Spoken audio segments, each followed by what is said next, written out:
There is a moment, brief, silent, almost invisible, when the world decides what you are.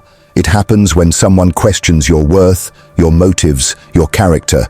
It happens when people whisper, laugh, accuse, or simply tilt their heads with suspicion. And in that moment, most people panic. They explain, they justify, they beg to be understood. I didn't mean it. That's not who I am. You don't understand me. The words spill out like a lifeline. But what they don't realize is that every word is a chain, because the second you try to prove yourself, you've already lost. This is the hidden law most people never see. The one who explains himself is already guilty in the eyes of the crowd, not because he is wrong, but because he revealed the deepest weakness of all, the need to be understood. The world smells that need like wolves smell blood. And the moment you bleed, you become prey.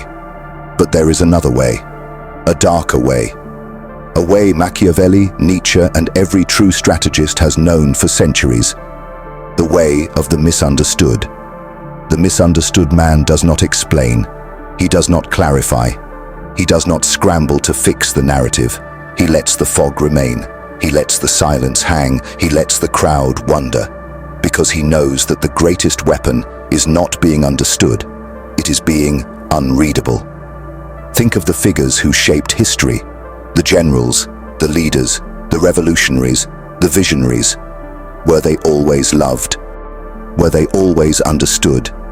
Never. But they were feared. They were respected. They were untouchable. To be misunderstood is not to be weak. It is to be beyond reach. And that is what we are going to uncover tonight. The hidden art of power through silence, mystery, and deliberate misunderstanding. By the end of this journey, you will see why every explanation weakens you, why clarity is a trap, and why silence is not the absence of power, but its most devastating form.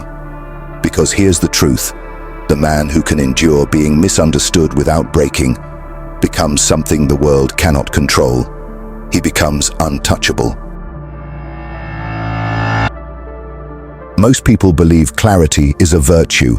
They believe that if they explain themselves enough, if they use the right words, if they just pour out their soul in careful detail, then finally, the world will understand them.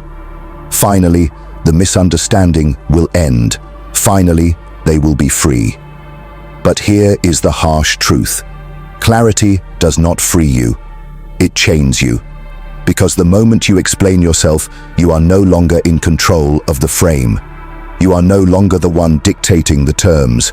You are playing on their field, by their rules, under their assumptions.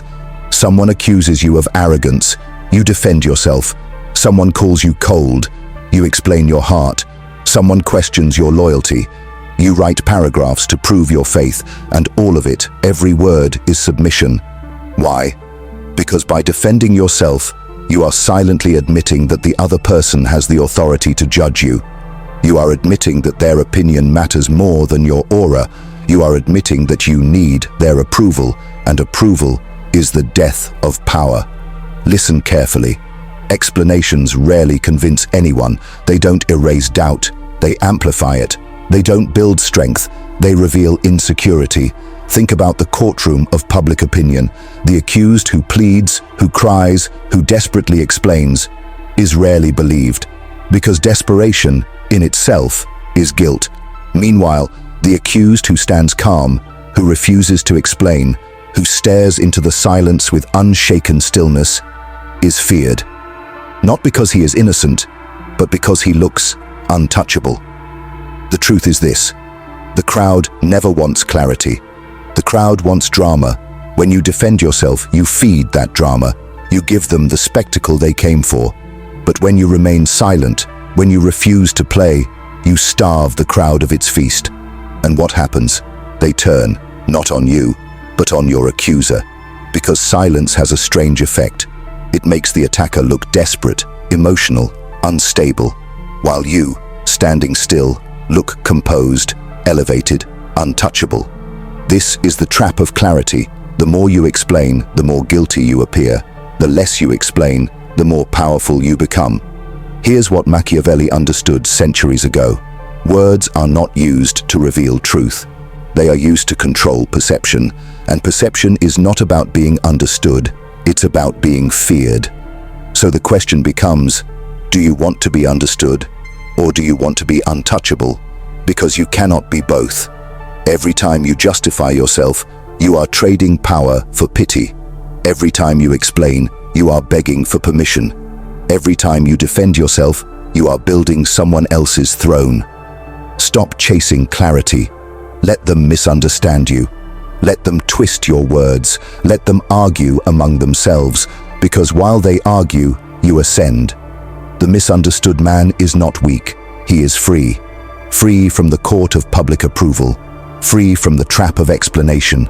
Free from the endless cycle of justification. And in that freedom, he becomes something else entirely. Not understood, not innocent, but feared. Because the man who does not explain himself is a man the world cannot control. Power doesn't always come from what you say. Sometimes it comes from what you refuse to say. Silence, when wielded with intention, is not emptiness. It is pressure. It is weight. It is a mirror that forces your enemies to confront themselves. Think of a room where accusations hang in the air. Everyone turns to see your reaction. Will you flinch? Will you justify? Will you scramble to set the record straight? The weak man cannot resist. He speaks too quickly. He explains too much. And in doing so, he tells the world exactly what he fears most. But the strong man, the Machiavellian operator, does nothing. He holds his silence like a blade, and the room changes. Now the attacker looks unsettled. The crowd grows tense. Questions multiply in the minds of onlookers. Why didn't he react? Does he know something we don't? Is he too powerful to care? Did the accusation just expose the accuser instead? This is the paradox of silence. It doesn't shrink you, it magnifies you. Because when you stay silent, the human mind does what it cannot resist. It fills in the blanks. And what it fills them with is rarely weakness. It is mystery. And mystery is more powerful than truth. History remembers men of few words, not because they lacked thoughts, but because their restraint created myth. The general who sits in silence at the council table seems more calculating than the one who talks endlessly. The leader who ignores insults appears stronger than the one who answers every jab. The lover who remains unbothered by accusations of coldness becomes irresistible, because nothing is more attractive than someone you cannot fully grasp. Silence shifts the burden. It forces others to overplay their hand. They repeat themselves. They grow desperate for validation. They twist and contort their arguments until they unravel in public. And you remain still, unmoving, above it. This is not passivity. This is active domination. Because every second you withhold your words, the crowd is not listening to them. They are watching you. And the one who can hold silence without fear commands the room. Silence, however, is not just a shield. It is a sword. Sometimes, when an accusation comes, you don't need to say a word. A slow, deliberate gaze across the room is enough. A faint smirk, a calm sip of your drink. These are not reactions. They are declarations. Declarations that you cannot be baited, that you cannot be shaken, that you are not on trial here. They are. The greatest power of silence is this. It makes your enemy speak twice. Once when they attack you, and again when they realize you will not answer. And that second time, their words betray them. They reveal their insecurity, their desperation, their instability. And by then, you've already won. Machiavelli would remind you of this iron law. He who explains submits. He who remains silent forces others to explain themselves. So, understand this. Silence is not emptiness. It is a presence. It is gravity. It is the unseen pressure that bends the room toward you. And in a world of noise, the man who can stay silent becomes the man everyone fears. Most men think defending themselves is the safest move. They believe that if they just explain enough, clarify enough, people will see their innocence. But Machiavelli knew the truth. Defense is surrender. Because the moment you defend, you accept the frame, and whoever controls the frame controls the outcome. So what do you do instead? You reverse. You take the blade that was meant for you, and you hand it back to the attacker. When someone calls you arrogant, the weak man says, "No, you've misunderstood me. I'm not arrogant, I'm confident." But the Machiavellian doesn't deny. He reframes. Strange, how confidence makes people so uncomfortable. Now the accuser looks insecure. The crowd begins to wonder, why does confidence bother him so much? The attack has been reversed. When someone calls you manipulative, the average man pleads, "I'm not manipulative, I just care." But the Machiavellian smiles and says, "Only people who can't be influenced say that." Suddenly, the accusation becomes proof of weakness. The crowd doesn't see a manipulator anymore. They see someone too fragile to play the game. The sword has turned. Sometimes the most devastating reversal is the simplest. They throw a stone at you, and you don't even bend to pick it up. They call you selfish. You reply with nothing more than, "If that's how you see it." Cool, neutral, detached. The room doesn't see a guilty man scrambling for forgiveness. They see someone so composed, so elevated, that the accusation simply dissolves against him. And in that silence, something dangerous happens. The accuser starts to doubt themselves. They wonder if they went too far. They feel embarrassed. They look bitter. And the crowd agrees. Because here's the secret. The one who looks emotional loses. Machiavelli would call this the true art of reversal, not to meet the sword with a shield, but to let the attacker fall on his own blade. When someone attacks you, they expect resistance. They expect you to fight. They want to see you sweat, squirm, panic. When you refuse, they have nothing to push against. Their attack collapses under its own weight. They look unstable. They look obsessed. They look weak. And you look untouchable.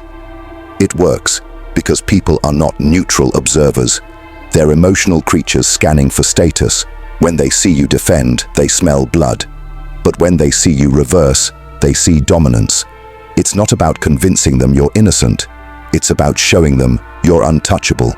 The reversal flips the script. The attacker becomes the one on trial. The audience shifts its gaze, and suddenly, you are not the accused. You are the judge.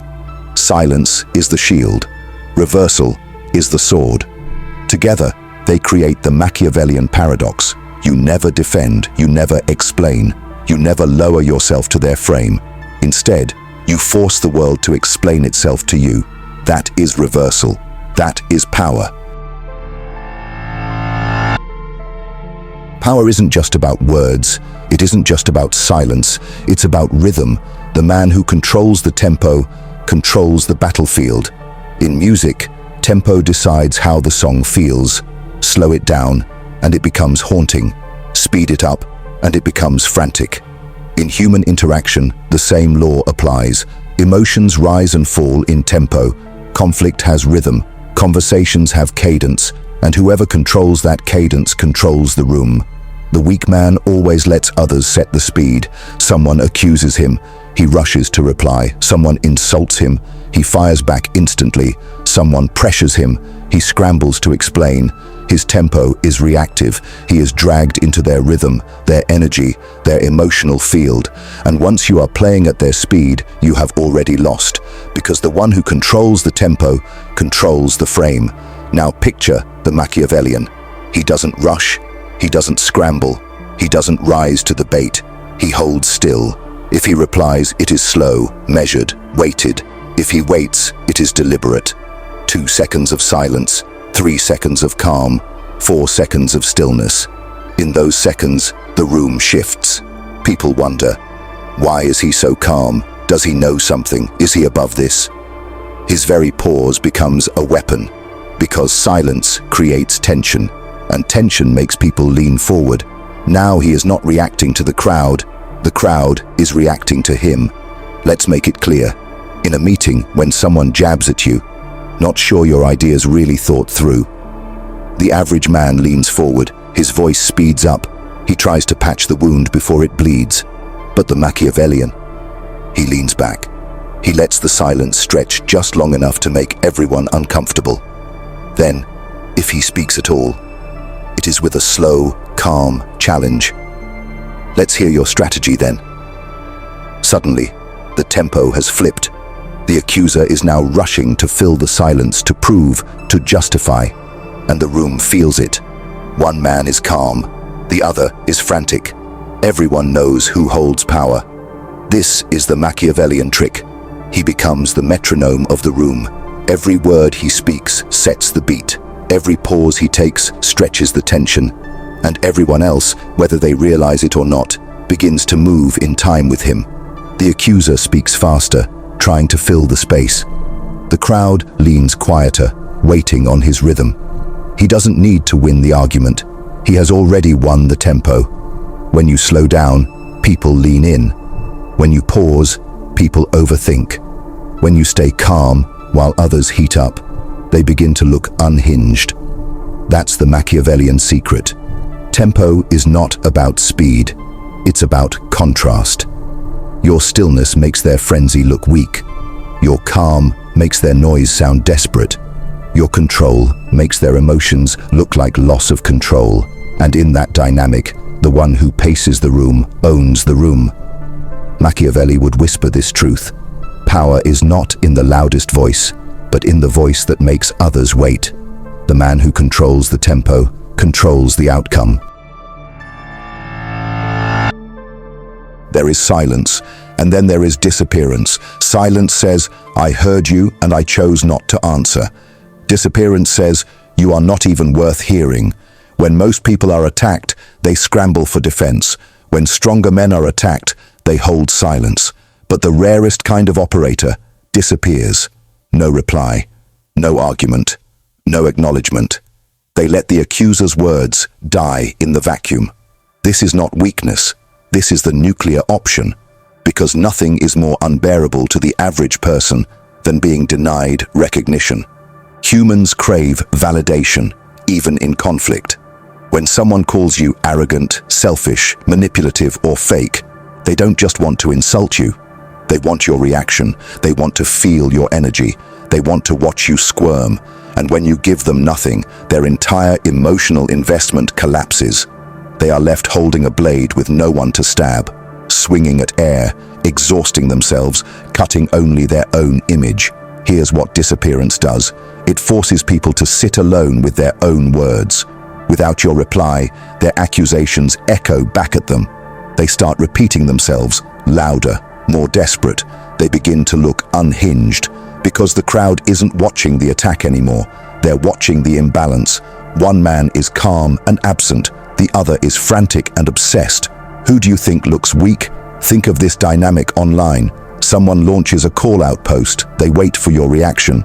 They expect outrage, denial, clarifications. Instead, silence. A day passes. 2. A week. They post again, angrier. They escalate, exaggerate, plead for attention. And the longer you stay absent, the more desperate they become. The crowd begins to whisper, why does he care so much? Why won't the other man answer? And then, the worst outcome for your enemy sets in.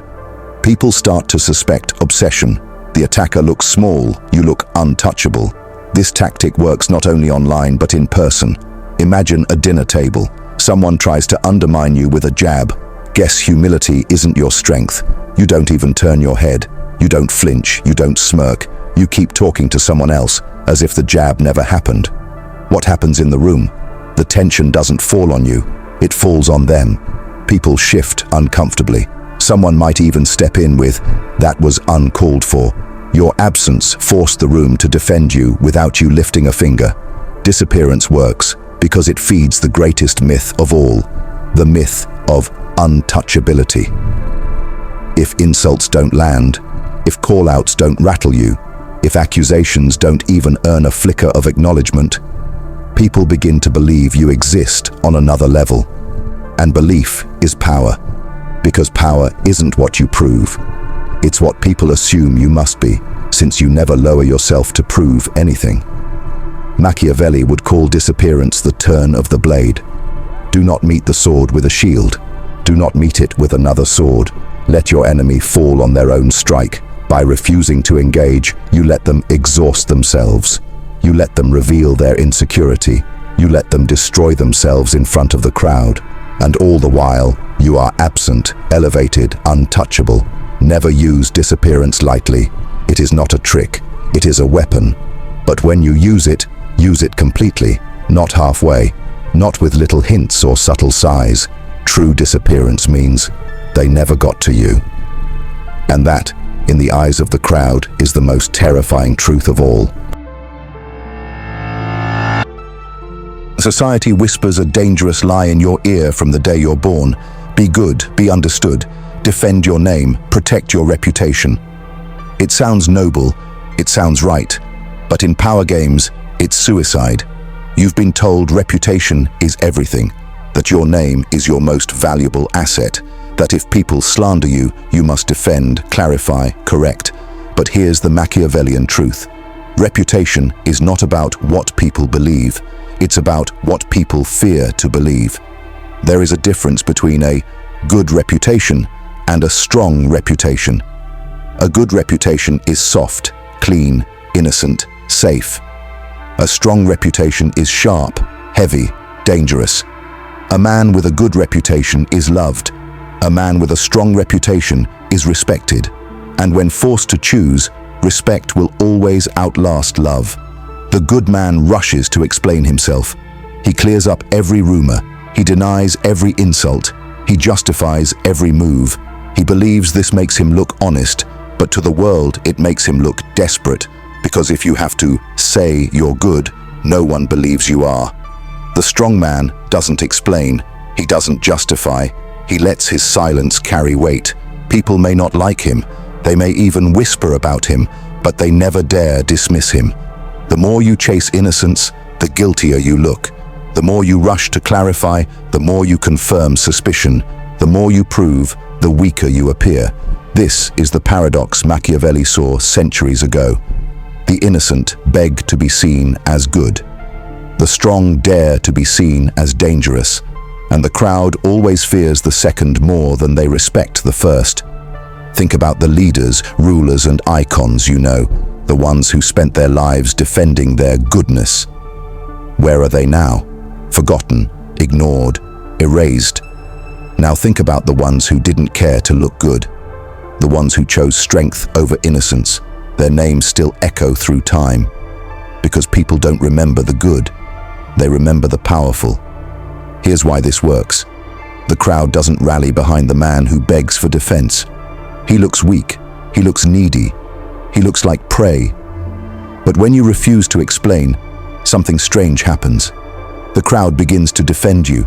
They say, "That was uncalled for. He didn't deserve that. He didn't even respond." Your silence creates an opening, and the crowd rushes in to fill it. You never lifted a finger, but now you have an army. A strong reputation is not spotless.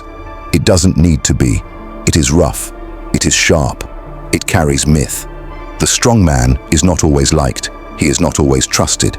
But no one dares strike him casually, because even his silence feels like a threat. Machiavelli would smirk at the good man's obsession with defending himself. He knew the truth. It is better to be feared than loved if you cannot be both. But he also knew something deeper. It is better to be confusing than predictable. The predictable man defends. The confusing man leaves the world guessing.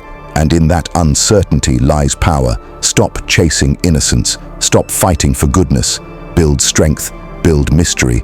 Build presence. Because in the end, the world doesn't ask if you were good. It only asks if you were strong enough to be remembered. Most people in relationships believe clarity solves conflict. If I just explain enough, they'll understand me. But clarity doesn't restore power. Control does. The man who explains himself looks small, The man who stays calm, silent, detached. He looks unshakable. Your partner says, "You don't care about me anymore." The average man panics. "No, I do. Remember when The Machiavellian man. He lets the silence stretch. Then he says, "That's not how I see it." Simple. Final. And suddenly the accuser feels exposed, because the calmness in your voice reveals the chaos in theirs. Centuries ago, Machiavelli wrote for princes, rulers, and power brokers, but his words now echo louder in a place he could never have imagined, the digital arena. Here, reputation isn't carved in marble, it's written in pixels. It can be built in a week and destroyed in an hour. One viral tweet, one clipped video, one accusation, and suddenly, your name belongs not to you, but to the crowd. When the mob comes for you, your instinct screams, "Defend." You rush to post your side of the story. You type long clarifications, heartfelt explanations, tearful apologies. And in that moment, you've already lost. Because online, defense doesn't clear your name. It feeds the fire. The crowd doesn't want your truth. They want your reaction. Every paragraph you write, every post you make becomes fuel. Proof you were shaken. Proof the jab landed. Proof that their accusation had power. Now, here's the Machiavellian rule for the digital age. If you cannot silence the mob, silence yourself. Not all silence is weakness. When it comes from calm confidence, silence online feels like danger. Why? Because people assume, if he's not responding, maybe he doesn't care. If he's this calm, maybe he's untouchable. If he's above defending himself, maybe the attack is beneath him. The longer you hold your silence, the more the crowd begins to doubt the accuser. They think, why is he still shouting when the other man isn't even listening? And in that moment, the accuser becomes the desperate one. But sometimes, silence isn't enough. Sometimes the attack is public, direct, unavoidable. Here's where the Machiavellian move isn't defense, it's distortion. You don't deny, you don't clarify, you reframe. Someone calls you toxic. You respond, "People always call you dangerous when they can't control you." Someone says you're manipulative. You respond, "Only people who can't influence others use that word." Someone accuses you of arrogance. You respond, "Confidence unsettles the insecure." Notice what's happening.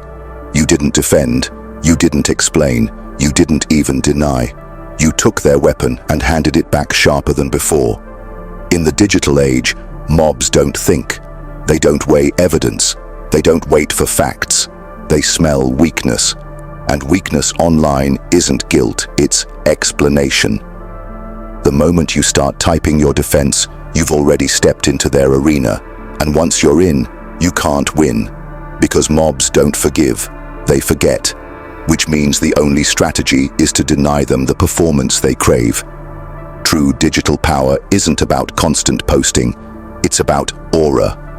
Aura is created not by what you say, but by what you withhold. By letting your silence build myth. By letting your words drop rarely, but always with weight. In a world drowning in explanations, the man who doesn't explain becomes a mystery. And mystery online is magnetic. If he were alive today, Machiavelli wouldn't tell you to protect your reputation online. He'd tell you to weaponize it. He'd remind you that perception is everything, that people don't remember what was said, they remember who flinched first, and the man who never flinches, even under digital fire, remains untouchable. Don't defend, don't explain, don't feed the mob.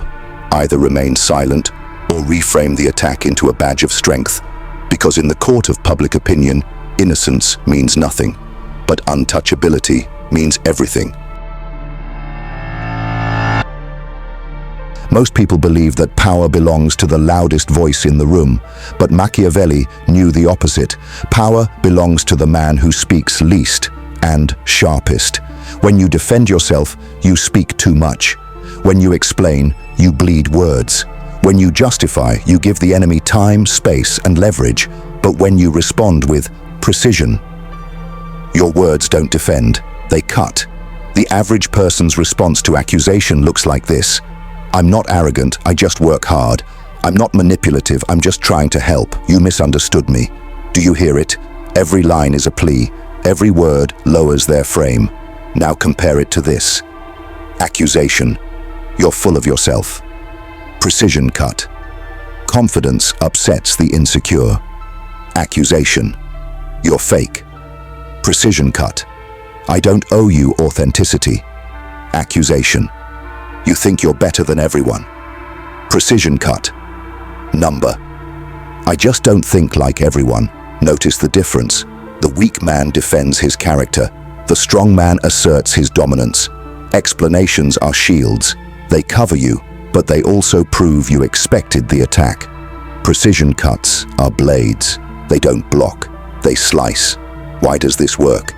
Because people remember impact, not details. No one recalls your 3-minute explanation of why you're not selfish, but they'll never forget the quiet smirk and the line, "Funny how selfish looks like independence to people who depend on you." That's the difference between defense and domination. How precision works psychologically. Precision works because it flips the frame.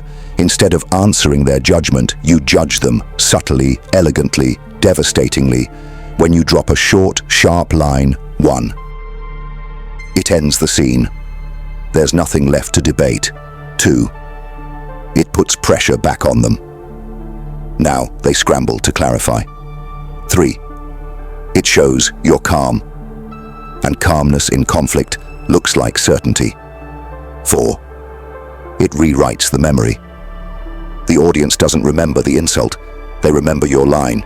But here's the secret. It's not just the words, it's the delivery. A precision cut without pause is just a comeback, but a precision cut with silence wrapped around it, that's a weapon. Imagine this. You're in a meeting. Someone jabs. He always thinks he's the smartest guy in the room. Most people rush to defend, but you wait. You let the silence expand. Then you calmly say, "Strange how confidence feels like arrogance to the unsure." And then, nothing. No extra words, no laugh, no glance around for approval. Just stillness. The room doesn't see arrogance, they see control. The same applies in love, in friendships, in family. Your partner snaps, "You don't care about me anymore." The average person panics. "I do care. Look at everything I've done. Remember last week. Remember last month." A flood of words, a flood of weakness. The Machiavellian response. That's not how I see it. Short, calm, grounded. What happens? The energy returns to them. They replay their tone. They question themselves, because your serenity exposes their instability.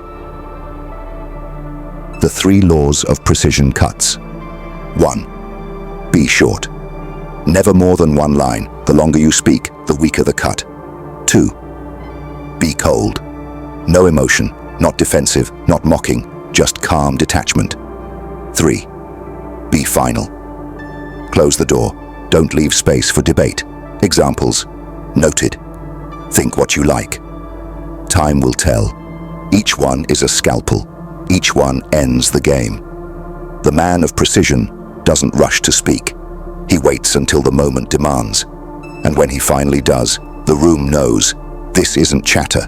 This is command, because every word he withholds adds weight to the words he finally delivers. And when those words cut, they scar. The battlefield has changed, no longer confined to courts, councils, or dimly lit chambers. Power games now unfold on glowing screens. Here, reputations rise and fall in seconds. A single comment, a single accusation can ripple across thousands of minds. And in this arena, the instinct to defend yourself is deadlier than ever. Someone leaves a comment, "You're fake, you're toxic, you're manipulative." What do most people do? They type furiously, they clarify, they post long paragraphs to set the record straight. But in the digital court, defense is gasoline. The more you write, the more you look guilty. The more you explain, the weaker you appear. Because online, people don't read for truth. They read for spectacle. And a defensive man is the best spectacle of all. Machiavelli's wisdom applies here with terrifying precision. In the court of opinion, silence speaks guilt, unless your silence commands fear. You can't just ignore. You must ignore in a way that radiates untouchability. How? By holding composure, by never breaking frame, by letting the attacker's noise vanish against your stillness. What happens then? The crowd doesn't think you're guilty. They think you're dangerous. They think you're above it. They think you know something they don't. And in a world addicted to outrage, calm silence feels like power. But silence isn't your only weapon. Sometimes you flip the attack into dominance, accusation, you're toxic, response. People always call you dangerous when they can't control you. Accusation, you're manipulative. Response, only those who can't influence anyone say that. Accusation, you're arrogant. Response, confidence always unsettles the insecure. Notice what happens. You don't explain, you don't deny, you reframe, and suddenly, their accusation becomes proof of your strength. This is the true Machiavellian art of the digital age. You don't fight accusations, you transform them into symbols of power. Someone calls you ruthless, you let it stick. You let it glow, because ruthless men are not attacked twice. Someone calls you manipulative, you turn it into aura, because manipulators are feared and fear is power. In this game, accusations don't harm you, they crown you. Here's the real psychology of digital attacks. No one remembers the details of the insult, they remember the frame. Did you look rattled? Did you look calm? Did you look like you cared? Because people aren't watching the accuser, they're watching you. They're waiting to see if you'll crack. And when you don't, when you smirk, when you stay still, when you reply with 3 words instead of 30, suddenly, the crowd shifts. They start questioning the accuser's motives. They start thinking, why is he pushing so hard?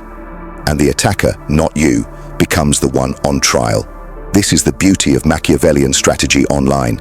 The attacker destroys themselves. They comment again. They post more. They escalate, trying to drag you into the mud.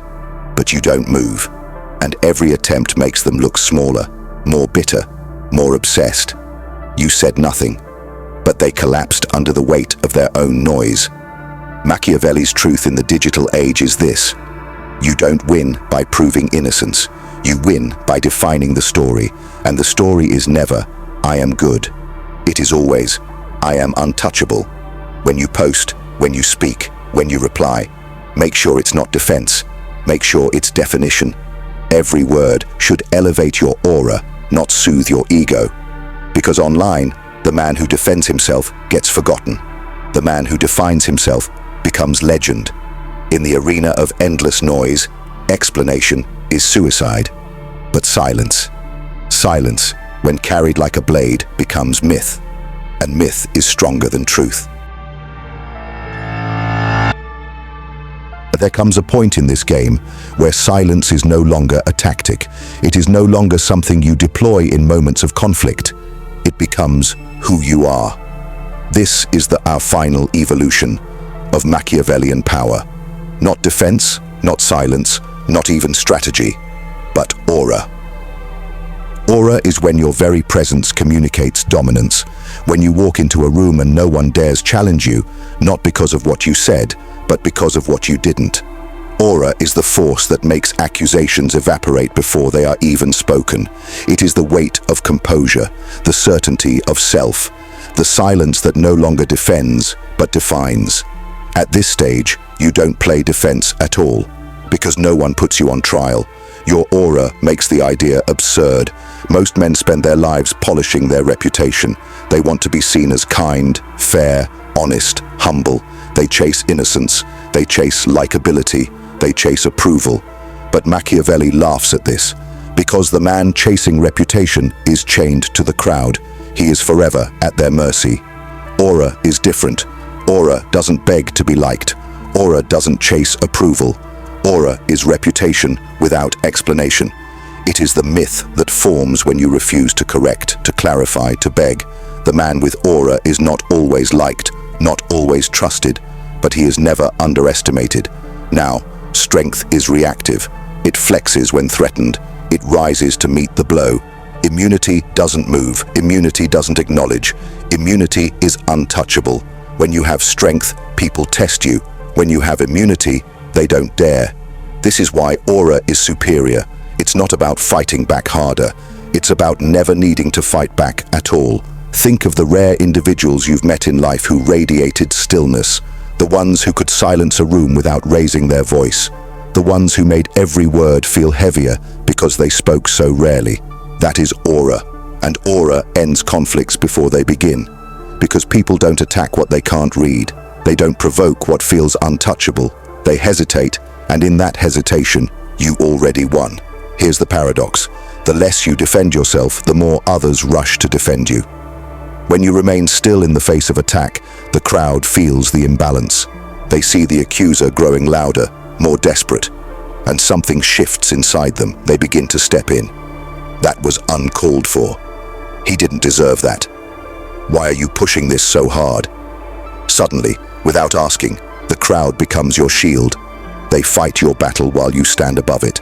This is Machiavellian leverage at its peak. You do not defend, you do not explain, you do not fight.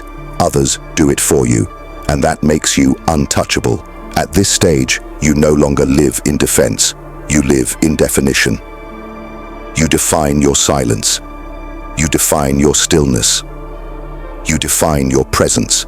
Every room you walk into bends to that definition. Every conversation tilts toward your frame. Every attack collapses against your aura. Because when defense is abandoned, when explanation is beneath you, when composure is absolute, you stop being a man in conflict. You become a man in command. The end game isn't to be innocent. It isn't to be understood. It isn't to be liked. The end game is to be untouchable. A figure who doesn't just win arguments, but ends them before they start. A presence that turns accusations into silence. A silence that becomes myth. And a myth that becomes power. This is the Machiavellian truth. The man who defends himself is a prisoner. The man who explains himself is already guilty. But the man who does neither, he becomes something else entirely. He becomes judgment itself. Never defending yourself is more than a tactic. It is a way of life. It is a posture of power that makes every word, every silence, every move a weapon. And once you master it, you no longer live under the shadow of accusations. You no longer fear misunderstanding. You no longer chase approval. You stand beyond it, above it, untouchable. And in that rare air, you finally understand what Machiavelli was pointing to all along. Power doesn't come from being seen as good. It comes from being beyond question. That is the final evolution. That is aura. And that is how you win, without ever lifting a hand in defense.